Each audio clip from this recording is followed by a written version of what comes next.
Donc, on complète cet épisode avec le vert ou rouge. Donc, comme à l'habitude, je donne une affirmation. Vert si vous êtes en accord, rouge en désaccord, et vous expliquez par la suite pourquoi. Et commençons avec le Canadien, sachant que la saison est maintenant terminée.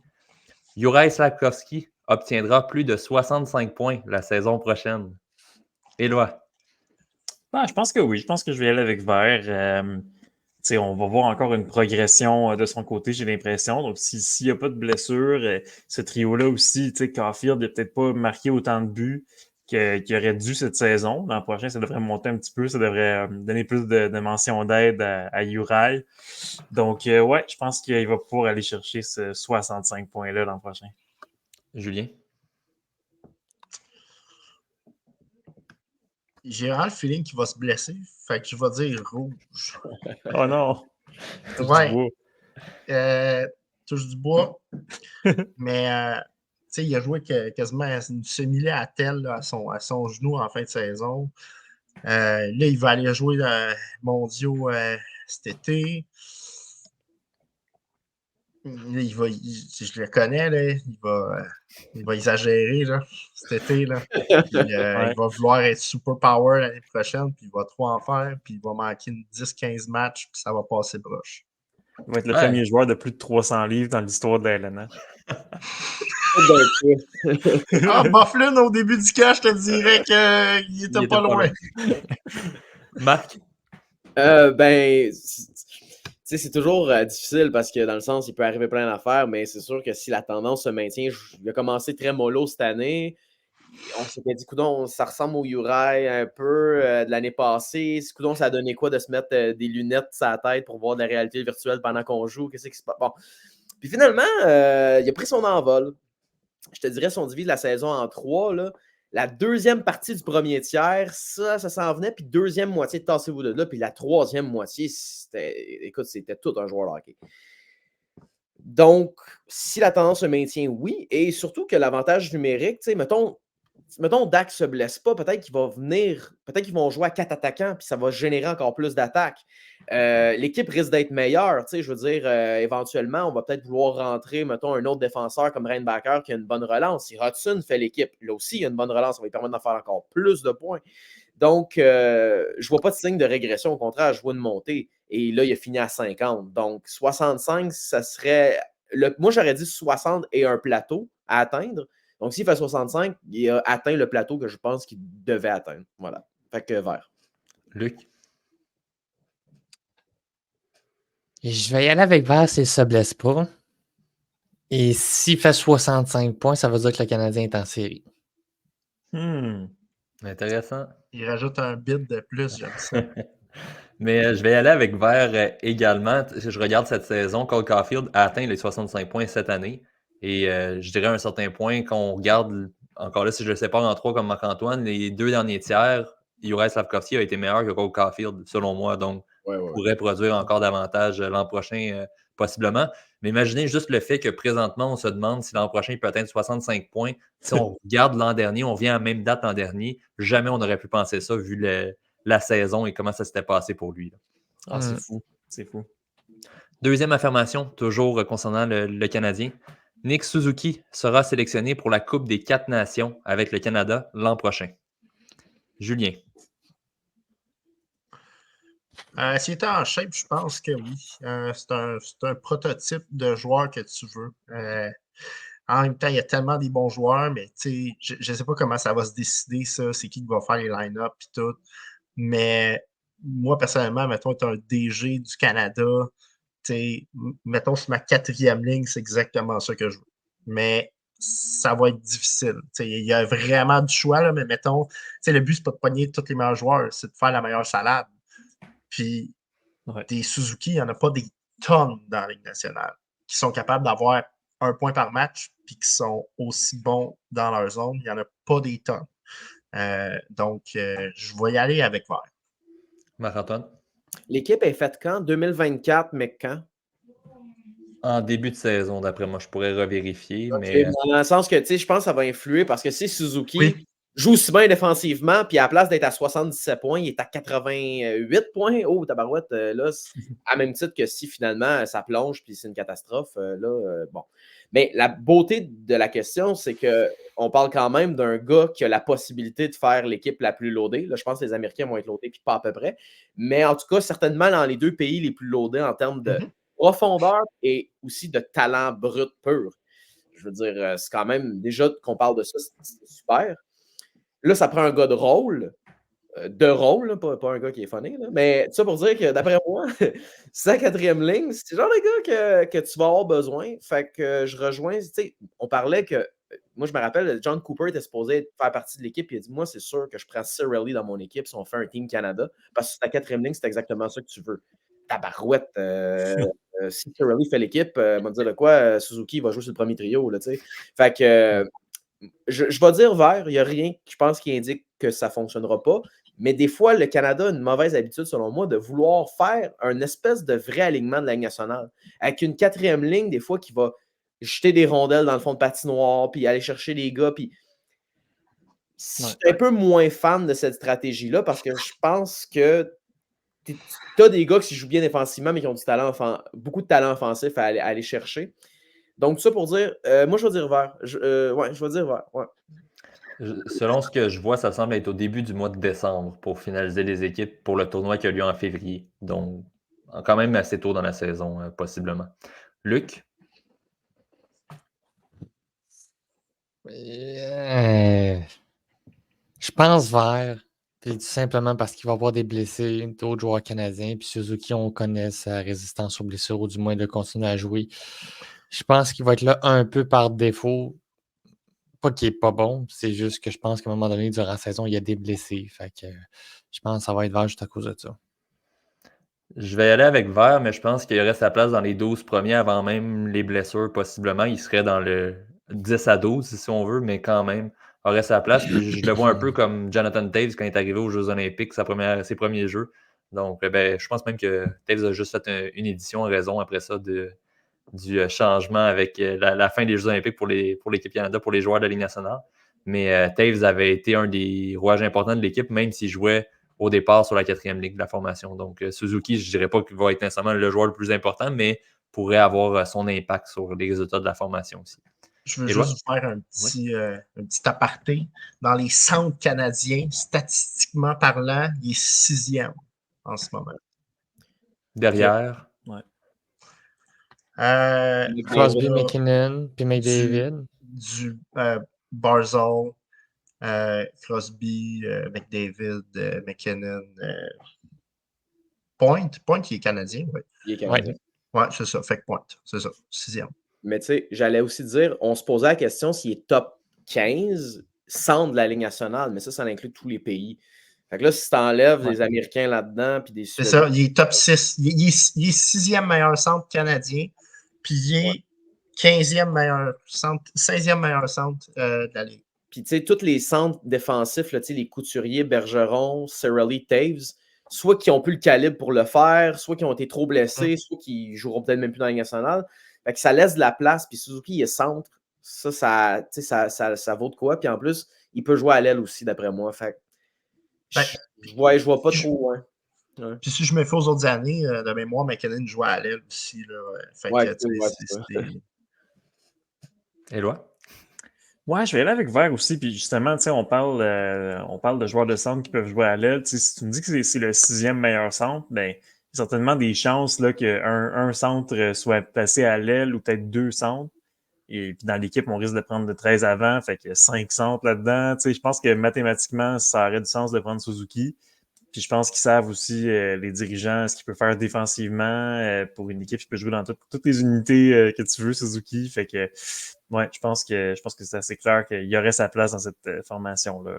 Puis, autre complément d'information, il est 4e. Non, il est 3e dans les mises en jeu sur les 6 premiers. Ouais. Puis j'allais dire, c'est fou parce que tu peux te permettre de dire, hey, McKinnon, ça te tente-tu d'aller jouer à McDavid sur la première ligne? Va-t'en à l'aile. Ça, là. Ces deux-là, ça va. Je veux voir ça une fois dans Écoute, la j'ai des frissons à y penser. Là, le plus beau duo à l'attaque que j'ai vu, c'est peut-être Matthews avec, tu sais, quand ils ont fait genre l'autre, genre toutes les rushs. Ouais, le U23. Ouais. Écoute, ça, là, t'avais comme Matthews que jamais il aurait pu jouer avec, tu sais, mettons, avec McKinnon, exactement. Fait que là, c'était McDavid aussi. McDavid, tabarouette, ça, c'était quelque chose, mais c'est ça. Fait que tu penses qu'en termes de. McKinnon, McDavid, c'est au niveau du patin, au niveau de tout, en fait, là, ça n'a aucun sens. Mais même les. Mais même les Américains, là, imagine si tu fais une ligne, les frères Kachuk de chaque bord, puis tu mets Matthews au centre, c'est comme ça va être malade. Là. Non, c'est deux très très gros alignements. Ça va être vraiment intéressant de voir. Contre Hughes, ça va être malade. Prochaine affirmation. Les Sabres de Buffalo ont pris la bonne décision de congédier leur entraîneur-chef. Marc-Antoine. Je sais pas, là. Dans le sens, je vais y penser, mais c'est parce que c'est juste que, tu sais, est-ce que tu aurais mis, mettons, je dis n'importe quoi, Peter Laviolette derrière le banc? Est-ce que ce club-là, tu sais, joue au-dessus de 500 puis c'est extraordinaire? Je sais pas ça. Je suis pas certain de ça. Je trouve que c'est un club qui est très, très jeune. Ça va prendre éventuellement de la maturité parce qu'on ne peut pas congédier. Ils sont rendus à leur 4e reconstruction. J'exagère, mais honnêtement, ils en ont peut-être fait 2 ou 3. Donc, à un moment donné, c'est pas juste la faute de si ça ne marche pas depuis 8 entraîneurs, forcé d'admettre que c'est peut-être pas l'entraîneur. Est-ce que c'est un entraîneur que je connais comme le fond de ma poche puis que j'adore? Non. Ça, c'est. Non, je sais pas. Je ne connais pas. Mais c'est sûr qu'ils ont été très décevants et ils ont sous-performé par rapport à l'année passée, ne serait-ce que pour ça. Vert. Luc? Je dirais simplement ceci. À défaut de réussir sur une patinoire, au moins la famille Pegula réussit sur un terrain de tennis. Un peu plus sérieusement, je dirais tout simplement que rouge. Je pense que je suis d'accord avec Marc-Antoine, le problème est beaucoup plus profond dans cette équipe-là. On essaie d'aller chercher des pièces un peu comme le Canadien fait en échangeant des vétérans qui peuvent être utiles ou des joueurs qui peuvent être utiles, qui sont rangés un peu plus vieux pour aller rechercher un petit peu plus de jeunes pour aller boucher des trous. Je pense qu'à Buffalo, le problème est beaucoup plus profond que ça. Puis je pense pas que tout simplement congédier Don Granato était suffisant. Sauf que d'un autre côté, je me dis, Gérard Gallin pourrait peut-être avoir une chance aussi de revenir dans la Ligue nationale. Oui, ça sera à suivre. Qui sera l'heureux Zili qui sera embauché par les Sabres? De mon côté, je vais y aller avec Vert en raison du fait qu'on avait quand même certaines attentes envers les Sabres, puis on n'a pas répondu à ces attentes-là. Évidemment, encore là, ça revient au point de Marc-Antoine que c'est une équipe très jeune. Donc, oui, il y a encore du travail à faire. Mais quand même, j'ai l'impression qu'on a encore un problème au niveau de la préparation peut-être de l'équipe. Ça fait plusieurs débuts de saison qu'on tire dans le pied en partant et qu'on commence la saison déjà dans les bas-fonds. Donc, il faut rattraper un retard. Puis on essaie à la toute fin de revenir dans le portrait des séries par la porte en arrière, mais j'ai l'impression que peut-être un changement d'air était nécessaire. Donc, je vais y aller avec Vert pour ça. Éloi? Moi, je ne suis pas contre l'idée non plus. C'était une saison décevante. On pensait qu'on allait prendre le step de plus. On ne l'a pas pris. Puis clairement, du côté de l'organisation, il y a deux façons de voir les choses. Peut-être que Kevin Adams se dit, écoute, il faut que je fasse de quoi, sinon c'est moi qui est dans le trouble. Ça, c'est jamais bon, évidemment, quand le directeur général fait ça. Par contre, de l'autre côté, ça peut être aussi qu'il y avait un problème de vision entre les deux. On ne s'entendait pas sur où est-ce que l'équipe allait aller. Puis à ce moment-là, ils vont aller chercher un coach peut-être qui va mieux cadrer avec l'équipe qu'ils construisent en ce moment. Donc, ça peut aller du bon côté. Je vais aller avec Vert pour l'instant, mais si c'était une situation où le directeur général essaie de sauver sa peau, ça peut aller jouer contre eux aussi. Julien? Moi, je vais dire rouge. C'est de la faute du DG. Puis, le DG, comme vient d'expliquer Éloi, il a fait ce qu'il fallait pour sauver sa job, mais c'est de sa faute. On a laissé les buts à 2 jeunes, ce qu'il n'aurait pas fallu faire, qui n'étaient pas nécessairement prêts. Il avait monté des beaux flashs l'année passée, mais il y avait Anderson qui était là pour garder le fort quand même la moitié des matchs, puis il avait bien fait. Puis deuxièmement, manque de leadership. Je regarde le line-up, là, c'est que des jeunes. Tu sais, à Montréal, tu as genre 4-5 à des spots précis. Là. Buffalo, ils n'ont rien. Puis au début de la saison, il y avait juste Tuck et Okposo. Okposo est parti à la limite. Mais manque de leadership, en fait, manque de bons vétérans, autant dans les buts qu'à l'attaque ou à la défensive. C'est carrément ça. peut-être qu'ils ont trop justement aimé la saison des passées. Ils essayent peut-être d'aller trop vite. Un peu comme Buffalo, un peu comme Ottawa, je trouve qu'ils sont en train de manquer de train. Aller chercher les bonnes personnes, les bons vétérans, là, c'est vraiment critique dans une construction.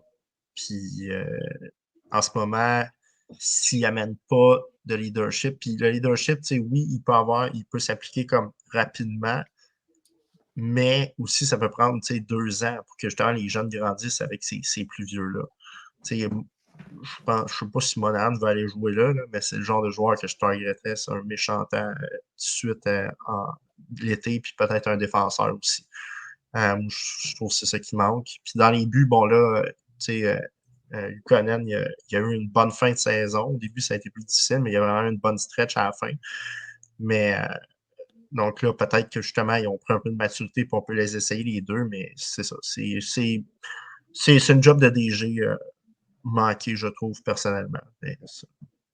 Puis j'allais même dire, tu regardes, mettons, je regardais Dylan Cousins, je suis comme, qu'est-ce qui se passe avec le bon Dylan Cousins? Puis, ça se passe pas très bien. Il y a 47 points, et l'année passée, il y en avait 68, et leur meilleur Ouais. pointeur en ce moment a 59 points. Le DG, il fait confiance à la construction, c'est bien correct, mais dès qu'ils font un échange aussi, c'est pas tant. Skinner, 9 millions. Tabarouette, il y avait un coup de cœur sur ce joueur-là, là, parce que tabarouette, je trouve que c'est quand même courageux de dire ouais, on n'est pas trop sûr ce que ça va donner. Leadership, c'est pas tant ça. C'est un gars de premier trio, pas peu sûr, ok, ouais, il y a 9 millions. Fait que même quand il essaye de sortir du moule de on repêche, on amène dans la Ligue américaine, puis après ça, Ligue nationale, même là, c'est pas super concluant. Donc, honnêtement, un gars, on en parlait, un gars comme Killorn, là.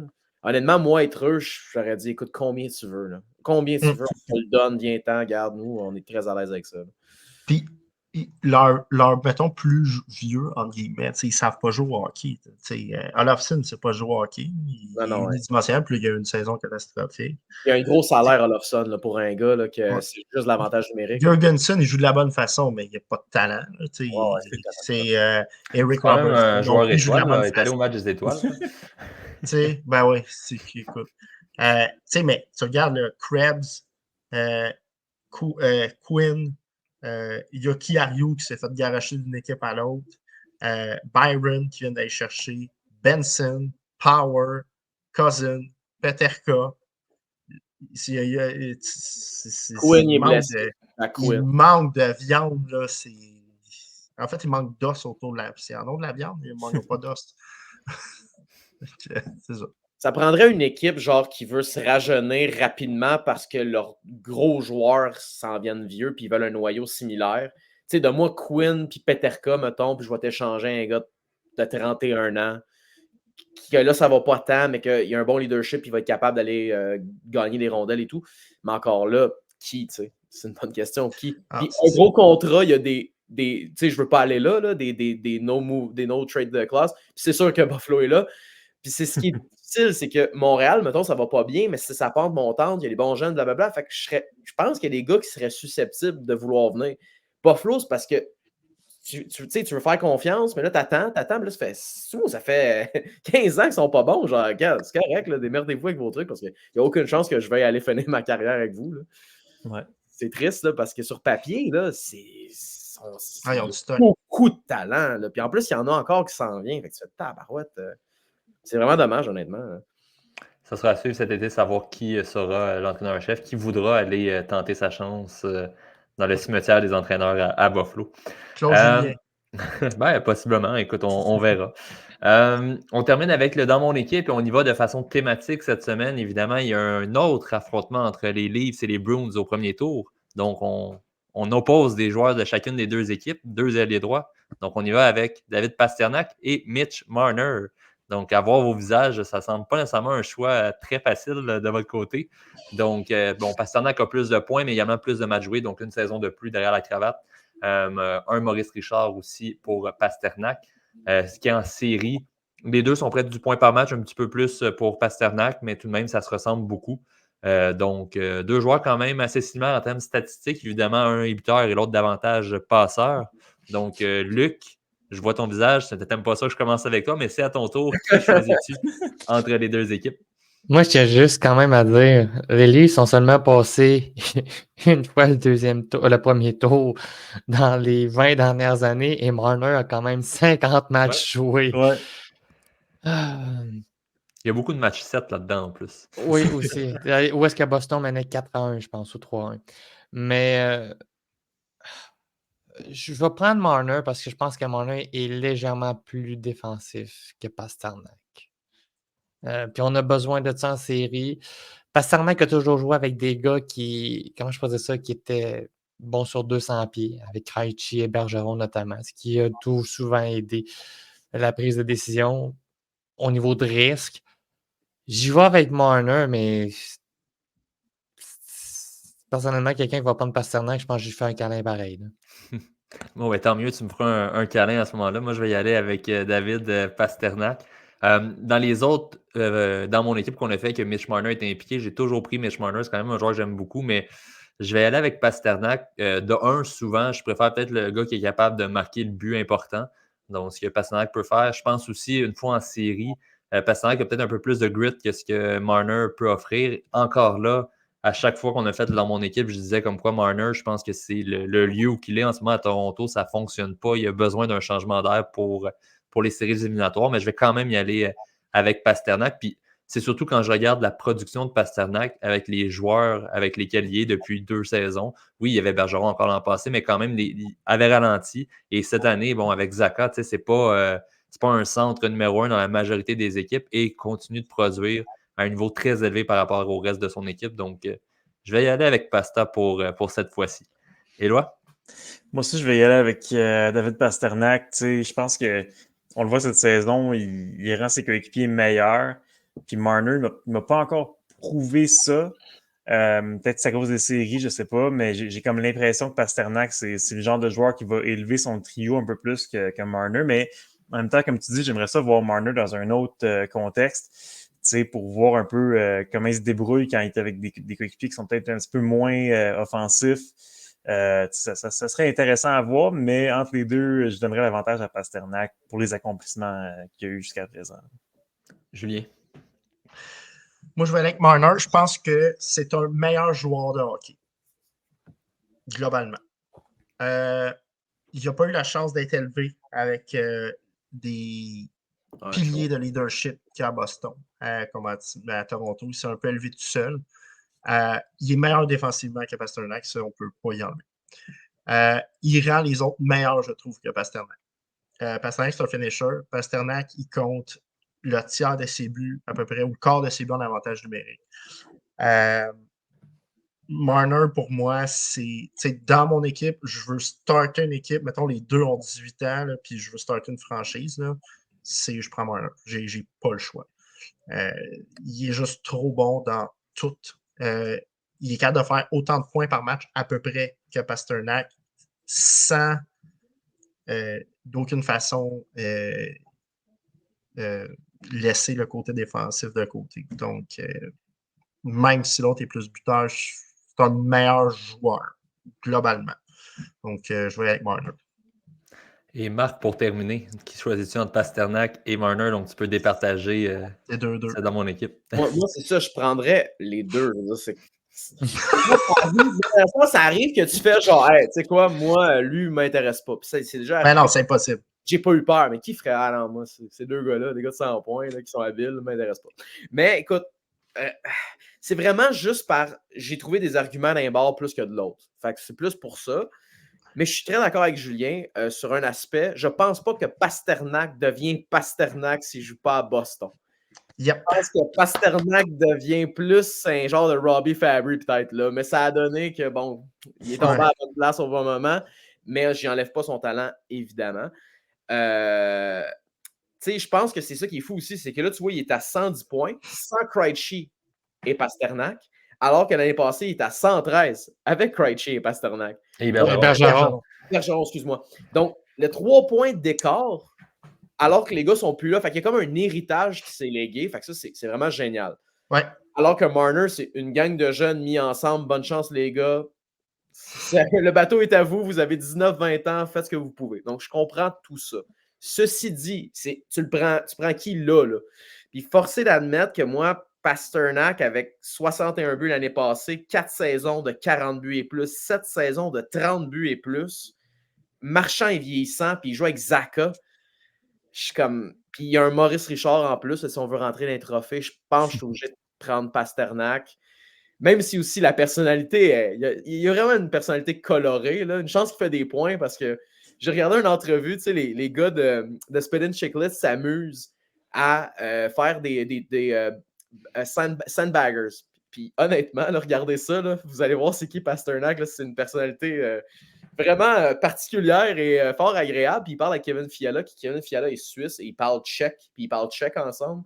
Donc, en tout cas, ça pour dire que ça n'a pas rapport, là. Mais tu sais, pour dire que c'est une personnalité vraiment fascinante. Moi, je prends Pasternak, mais écoute, il faut vraiment me twister un bras parce que je prendrais les deux dans mon équipe, évidemment, demain matin. Mais pour le plaisir de l'exercice, Pasternak. Et on verra lequel. Oui, Luc, vas-y. Je tiens juste à dire que la logique est respectée. Encore une fois, moi et Marc, on est à l'opposé. Super. Ben, puis encore une fois, les Bruins remportent une série contre les Leafs également dans le cadre de ce balado.